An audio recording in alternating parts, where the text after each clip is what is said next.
Good evening, everyone. Tracy reaching out to you tonight. Um, Coming to you live. It's Tough Love Tuesday. And tonight we're going to be talking about honing our intuition and things like that.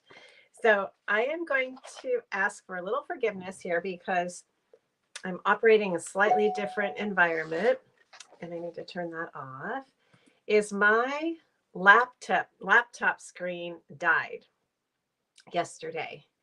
And so the computer still runs, but I can't see anything on it. And so I have been basically, thank goodness I have a, a desktop screen over here.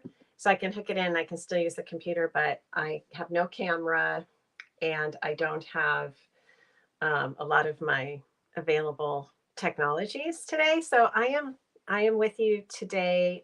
I'm going to just double check and make sure we're good to go on here. Hopefully, let me look. And I just want to see if I can hear myself on Facebook. So hold on. Yep. Okay. So sound check done. All righty. So I actually had to redo my whole setup here. I'm on my iPhone. Thank you, small little old iPhone. I appreciate you. And I'd like to thank everyone on Facebook watching, as well as those on YouTube, and also to those listening in later on the podcast. So again, this is recorded live. I don't ever edit the podcast, so whatever happens, happens. So I am focused on having a great show tonight, and all technology is going to work.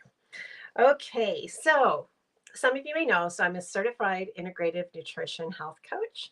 That means, and I'm a personal trainer. So what that means is I like to integrate all parts of someone's life into my coaching practice with my clients because we don't exist without all the other aspects of our lives. That's finances, that's career, creativity, joy, spirituality, relationships, just to name a few things.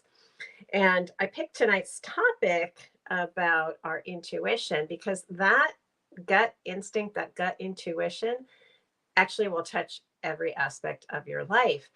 And we can have good intuition, which we can trust, but then also we can actually have intuition that might be skewed because of things around us or our past.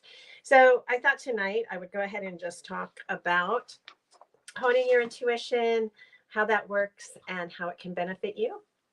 And also how you can figure out if you have filters that are making it more difficult for you to be successful at honing that skill set. So basically, we have to figure out what does that mean? Listening to our gut. What does that really mean? And basically, it's referring to that gut instinct. It's just an immediate response when we believe we know something. Like there's something, it's like radar, as far as I like to say. It's like a radar instinct. And we literally can often feel that result, that we can feel it in a way. Maybe it's in our abdomen or our heart, but it's just like a little tightening, or there's just like, whoa, okay, listen to me kind of thing coming from our body.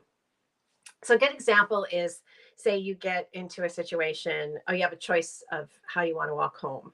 This is an example. There's one way you can go that is well traveled, well lit, but takes a little bit longer, or you can do a shortcut, which is a bit darker route, might have an alley off of it, maybe not as safe, and you'll feel something coming up within you that's saying, hey, I don't know if we should go down this other road. It's our body trying to say, hey, let's go ahead and walk where we know that we won't be put into possibly a situation where we could be hurt. So that's an option.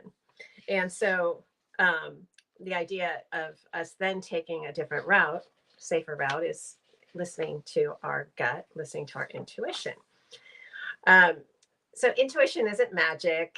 Um, it's basically just an instinctual aspect that happens when we build knowledge on top of knowledge from our past or what we learn. So uh,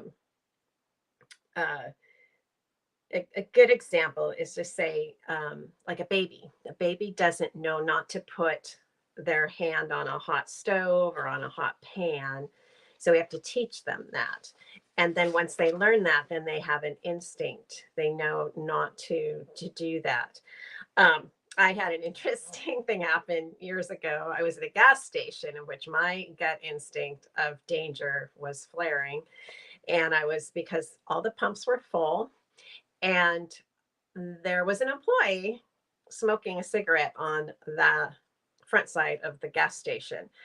And my gut instinct was to protect and to stop the situation, of which I went over and confronted the employee, of which then he went and shut off my gas pump. So, but it was so strong with me. My gut instinct was danger.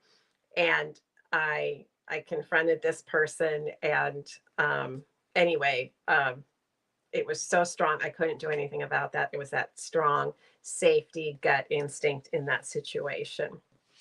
Um, so let's go again back to the aspect of my example before, when I mentioned walking home. And so sometimes it's a great example. Like, what if you decided to not go the safer route, but you decided to go the route that was darker and not as well known and stuff like that? You definitely feel that, right? Kind of in there. It's the warning signal, right? And telling you maybe this wasn't the best decision. And again, you can feel that in your stomach or in your chest. Your heart rate's probably going up. A funny thing for me was, oh wait, I gotta save that story for later. But what again, about how you feel inside with your gut instinct. But um, yeah, so it triggers you usually in your abdomen area or in the heart area. So there's times when we can choose to ignore our gut instinct, and it's okay. So there's times when um, we just need to be aware of maybe what's the gut instinct reaction is, and is it actually um, something that's worthy of that red flag coming up, that really big red flag. So I'm going to use the example, which I was going to just tell you a moment ago, um, about the laptop situation. So my gut instinct yesterday when the screen went down was to not go live today. What if something technologically goes bad? What if I can't pull this off? It's better just to maybe run a rerun. And so that was my initial gut instinct. But I had a moment to sit back and say, no, that's more just a fear-based statement. It has no real truth to it. And I was able to come to that fruition pretty quick. And I'll talk more about this coming up. So I realized then that gut instinct was really not, in this case, something I had to worry about. Okay, so if that makes sense. So our bodies are they want to seek pleasure. They want to seek outcomes that have rewards, but it also signals you to potential threats. So that's when you might need to really determine if the threat's valid. And so again, my instinct was to cancel tonight, just buck it up to say, okay, I could put a post out easily and just say, hey, tech problems, there won't be one tonight. Or I could be resourceful and see if that gut instinct was real and true speaking to me. And it really, in this case, it wasn't. So it was something else. It was just based on fear, not knowing, my mind not quite knowing the right process that we were going to plan. So again, it helps us, the gut instinct helps, and the intuition can help us avoid unhealthy relationships and situations as well. But we do need to have practice with it, and we need to make sure that it's not a knee jerk reaction that isn't valid until we have done some things to help us fine tune it. So, with that, we'll go into how we can remove obstacles that block our ability to have fine-tuned intuition and gut instinct.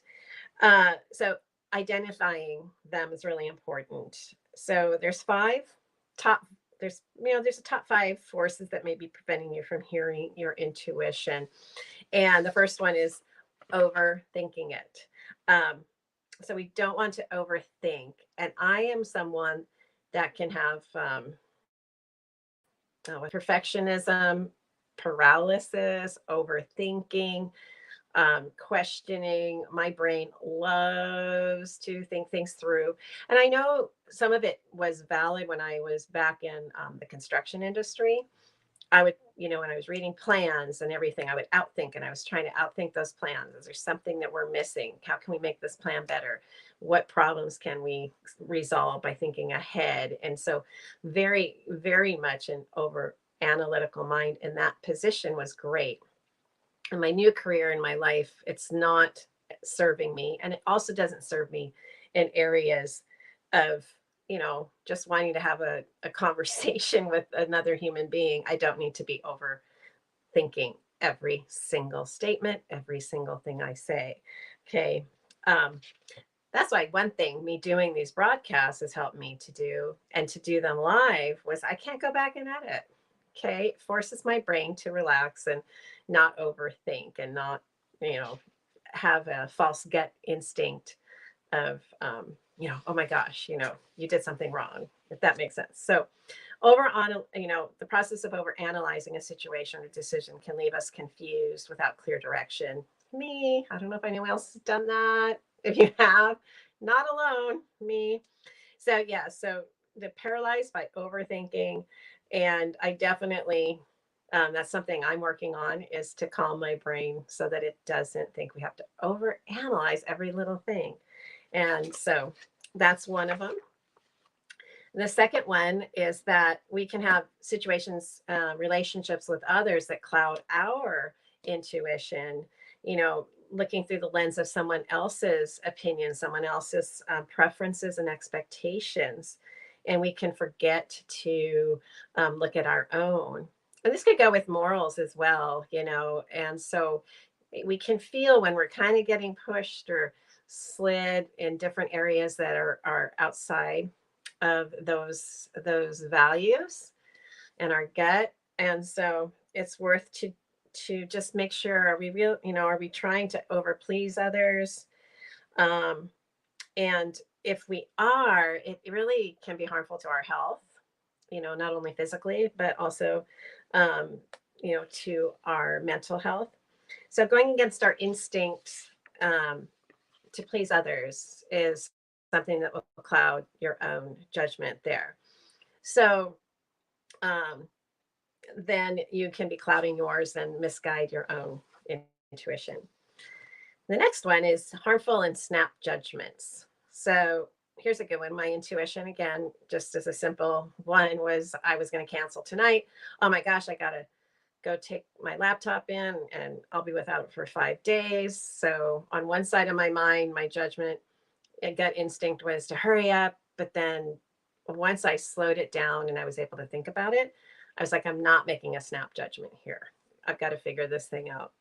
So, so that again, that's the opposite side of overthinking. So what can happen here is we can have possibly prejudices and unconscious biases that we have that could make us make quick judgments before we have an opportunity to totally look at a situation. So our past experiences and knowledge, which can be influenced by pre-existing beliefs, prejudices, and biases, will cloud our intuition. And we can also unknowingly make snap judgments based on stereotypes instead of reason, and that can again make it so we're not following our intuition. So being clear and knowing, gosh, do I have any biases that could be showing up? Do I have a prejudice? Do I have, just my way or the highway and nothing else is better than my way, kind of thing, that could be clouding our actual ability to hone in on that gut and hone in on our intuition. Here's another good one: is not getting laser focused on desire. Uh, and so desire is something we can all become, consumed by. We're human beings. It's, a hunger for love, acceptance, social status can cloud our intuition. Sometimes I like to call that's like the ego brain is so dominant, the ego that wants to say that we are somebody, that we are worth something, that we have some things, and that is who we are. And so that ego can take over and cloud us and make it so that we ignore red flags along the way. And I've had situations like that where I wanted the promotion back in my corporate world. I wanted the promotion so bad, and the status. I was willing to, um, put myself more into an unhealthy environment for myself, as opposed to thinking about a better position for me inside of a corporate structure. My ego was such that it didn't matter. It was going to have me do anything. And that's when I got sick, and that's when I gained the weight, and that's when I became pre-diabetic, so I didn't trust that little core of, hey, ego, you're good in some places, but some places really need you to kind of be a little bit more quiet. Um, so we can easily get all of us laser focused on satisfying a desire that, we give ourselves little opportunity to acknowledge or follow our own intuition. And has this ever happened to you? I'm guessing it has. Oh my God, I can think of many other areas of where it's happened to me. So the last one I want to talk about now, and this is one of the most complex, is traumatic experiences can cloud our intuition and our ability to listen to our gut. So experiencing a trauma can leave that lasting impact on us that can cause us to not trust ourselves, to, and put up a barrier to be able to listen to ourselves. So it can be a physical trauma, emotional trauma, or psychological abuse trauma. This trauma can be really a blocker. So my thought is, if you do have a past trauma that is troubling you, it's really worth, seek out a trusted resource that can help you with that trauma, so you can release it. Okay. And then that will allow you to start to your body as well to relax, and you and your body, the brain and the body, can then speak together better and more cohesive, as opposed to not being cohesive. So I know for me, I've had situations in my life where I did hang on to trauma, some injuries that my brain is still afraid, that I'm working through, building more trust with the ability for especially my left leg, to be able to do things. And also just, my brain can traumatize me by being afraid to make mistakes, therefore not allowing me to move forward. And that's something I'm working through as well, is releasing the need to be perfect, and sitting in that mindset. But again, if you there's trauma in your past that you need help to come to terms with, and to be able to move on and to live your best life, truly seek out trusted resources, and it really does help a great deal. Okay, so benefits. The benefits. So before I get to techniques on how to hone it, I just want to talk to you about the benefits of getting the mind and body working together in this intuition world. So overall, better physical health. So just imagine, if your gut is in conflict with your mind, and again, it's something your body has to learn too. If it's addicted to stress hormones and it's addicted to that kind of a lifestyle, trying to get it to tone down to a neutral, where it realizes it can be nice and quiet most of the time, could take a bit of work. And I know, again, going through the situation with Dave passing, it was very traumatizing for me, and I was really, really amped up.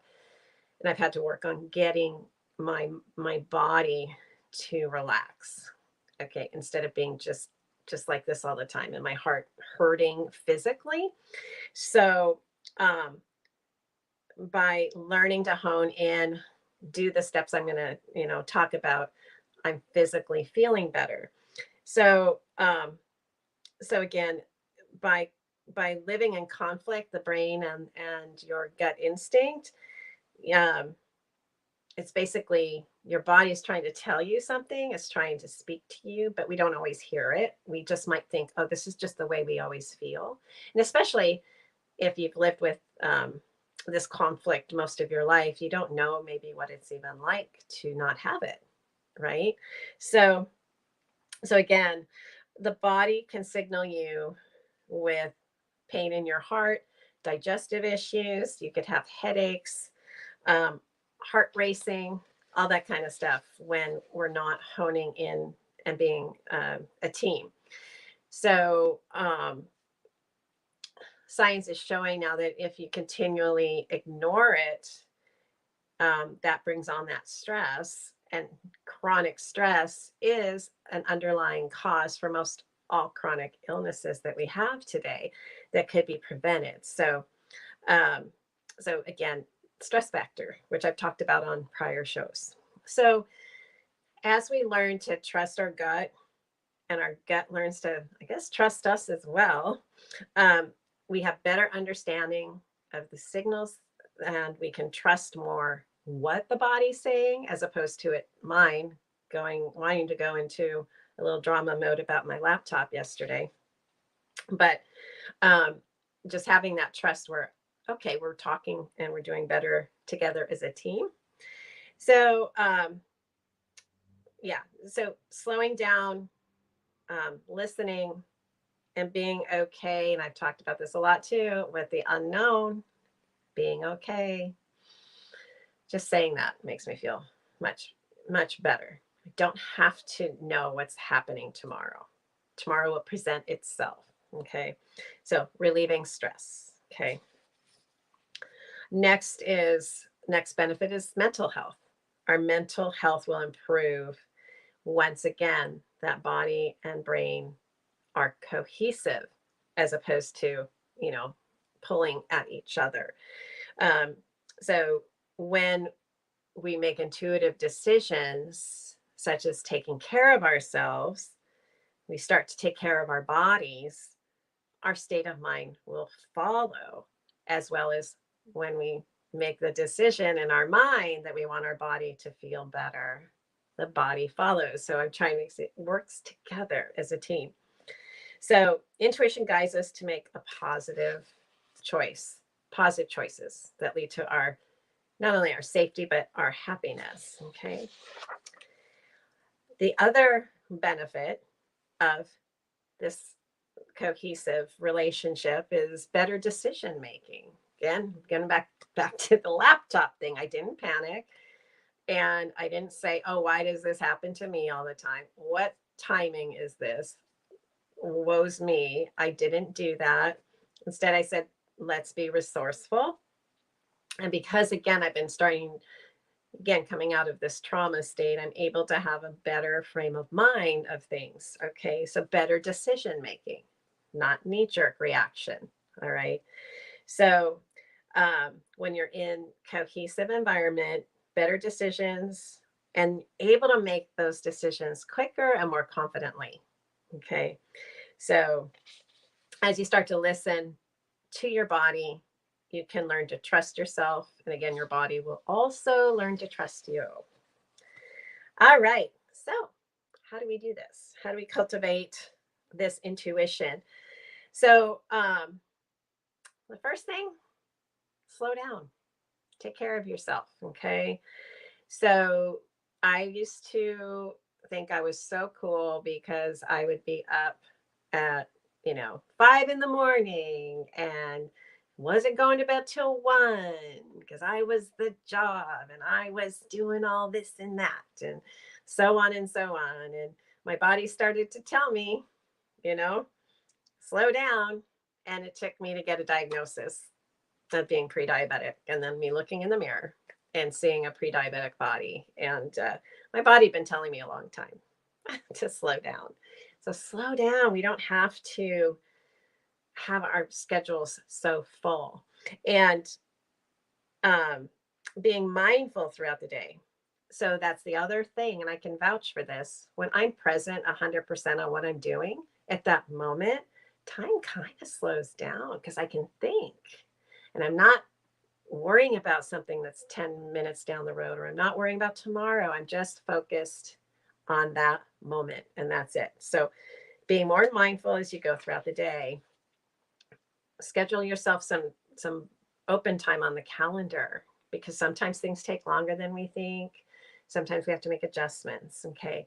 But slowing down will help you better recognize and process information you receive, not only through your mind, but also through your body.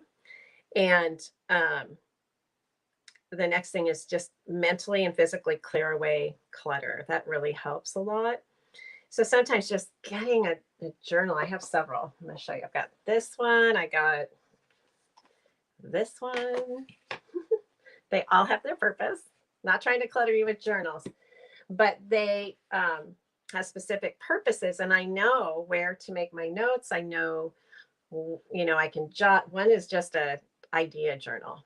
Okay, I want to get this. What about that? What about that? And my brain can calm down. It knows where they are. The others are self-development and my meditation journals. So you can have things I need to do for me in a journal, and on the other, in that same journal, things I need to do for others, and just see if there's enough balance for things to do for you. Okay. Getting your priorities in line,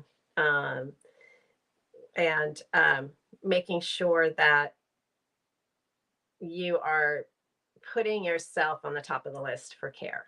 It doesn't mean you're weak. It doesn't mean anything else, but that if you don't take care of you, who's going to, right? So that was a lesson I had to learn too. I don't need to be a martyr. Oh, look at me. I'm working so hard. I'm running myself into the ground. No, don't do that anymore. Okay. So get clear. That's the next thing. So get clear. This is going to help you. So a clear mind. And I've talked about this too, meditation. At first, I kind of was into it. I was very, very good at being mindful, but it's interesting. I didn't really want to take this step, but I found that just by simply being quiet and breathing, I've mentioned box breathing, where you breathe in for a number, hold for a number, breathe out for a number, and hold for a number. So you can pick 4 or 5. That's a nice, easy. Breathing in and out your nose, and you let the thoughts just kind of go. And you find, you let your mind just kind of process, and getting thoughts out and clearing your mind, even just 10 minutes in the morning, and then setting an intention for the day, how you want to show up in the world, right? So there's no right or wrong way to clear your mind, but this one seems to be the most comfortable for most people. Just finding a few minutes. Start with 5 minutes a day, and you can hear also what your body is telling you.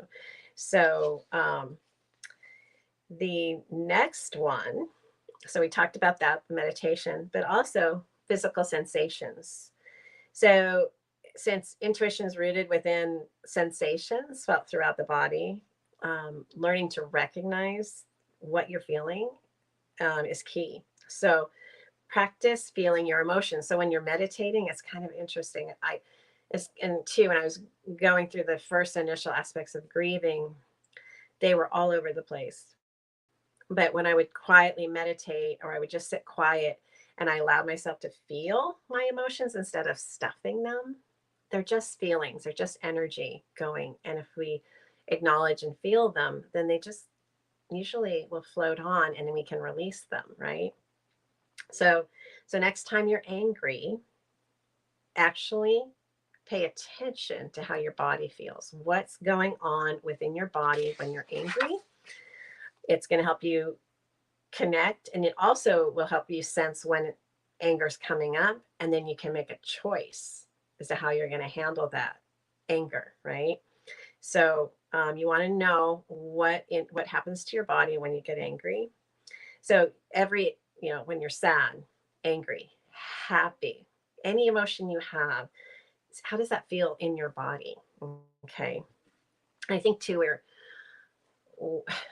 we've had some programming, or maybe, I know this, boys don't cry, you know, girls cry too much. We've been taught all this stuff. And so we feel like we have to stuff these emotions, which just go against our intuitive gut, and feel like we can't release them. So that's where that nice quiet meditation on your own, you have emotions going, you just let them come up, let yourself feel them, and then they go on. And I'm not so afraid of my emotions anymore, which is interesting. We're humans, right? So doing a body scan is really good. So when um, you're just sitting quietly, see, you can start with the top of your head, or you can start with your feet, and you just say, how are my feet? How they feel on the floor? What about my legs? What about my legs in the chair? How's my stomach feeling? You just go up your knee, your hip flexors, your core, and you just kind of go all the way up. And again, that tunes you in to how your body is. And you may not even realize how tense you are, okay, because you're so used to it. So it'll also help you to learn how to relax your body, okay, which it will appreciate. And do that with your eyes closed. So that's going to help you to understand your body better, okay? So new experiences, they await. So really recommend looking out into the world with new eyes. Is there something new you can do? This is a way to hone in on your body, your intuition, and your mind health. But it's something as simple as driving a different way to work. It's as simple as when you go out the door, what have you not noticed? What is there something you go by in your neighborhood probably every day, and you don't notice, right? So be adventurous. What can you find new? Um, do a different route, like I said, to work, vacationing in a country where you don't speak the language. Um, and here's a simple one too. This is hard for me. Is try and brush your teeth with the opposite hand. So if you're left-handed, try with your right. If you're right-handed, try with your left. Okay. And what these things do is they make you become more present, and they make you be more conscious of where you're at. So as opposed to being just unconsciously going through each day, what could happen at work tomorrow that you could look, say, maybe there's something cool that will happen tomorrow. Is there someone maybe that I pass by every day that I've never really noticed before? Um, just what could you find that's different, to give yourself some adventure. So those things will get us out of that autopilot dulling our senses, and um, getting it to where we can practice and get that intuitive brain and body connection, and keep us from living unconsciously. Okay. So every day is a gift. Every single day, okay, is a gift. So we have the opportunity every morning to get up and have a conscious thought of paying attention to our body, learning about it, our mind, and also how we can step into the world and make it a better place, and have a conscious presence to do that. All right. So um, finally, I just want you to think about what was the situation that you may have had where you actually trusted your gut and made the right decision. So just think about that. I know I've had many situations. I trusted my gut and I actually made the right decision. And I've also had those ones, like I said, where I didn't listen to it, and because I can be kind of bullheaded and stuff. I learned the hard way. But um, go back to the one where you ended up, it was the right decision, even though maybe it was a bit scary. Um, and how you felt when you realized, yeah, it was the right decision. So, um, with that, kind of focus on how that felt, because the body learns from feeling. Body is about feeling. Okay. That's where we get our feelings from. And if you can hone in on what that felt like, you can memorize that feeling. And then that's also going to help you hone in on that skill set. All right, you guys. Well, that's all I have for tonight. But yeah, feel free to post questions and comments in the stream, or if you want, private message me, that's fine. And also with my integrated nutrition coaching, I do work with my clients on honing their intuition, mindfulness. So if that's something you're interested in, go ahead and reach out to me at my website, tracycromwell.com. Go ahead and private message me, or you can email me always at tracy@tracycromwell.com. And I look forward to hearing any questions and being here for you as best I can. All right. Have a fantastic week. And we'll see if I have a repaired laptop this time next week, a new laptop, or if I'm still kind of waiting and will be on my phone. So, all right, everyone. Have a great night. Talk to you soon. Okay, bye.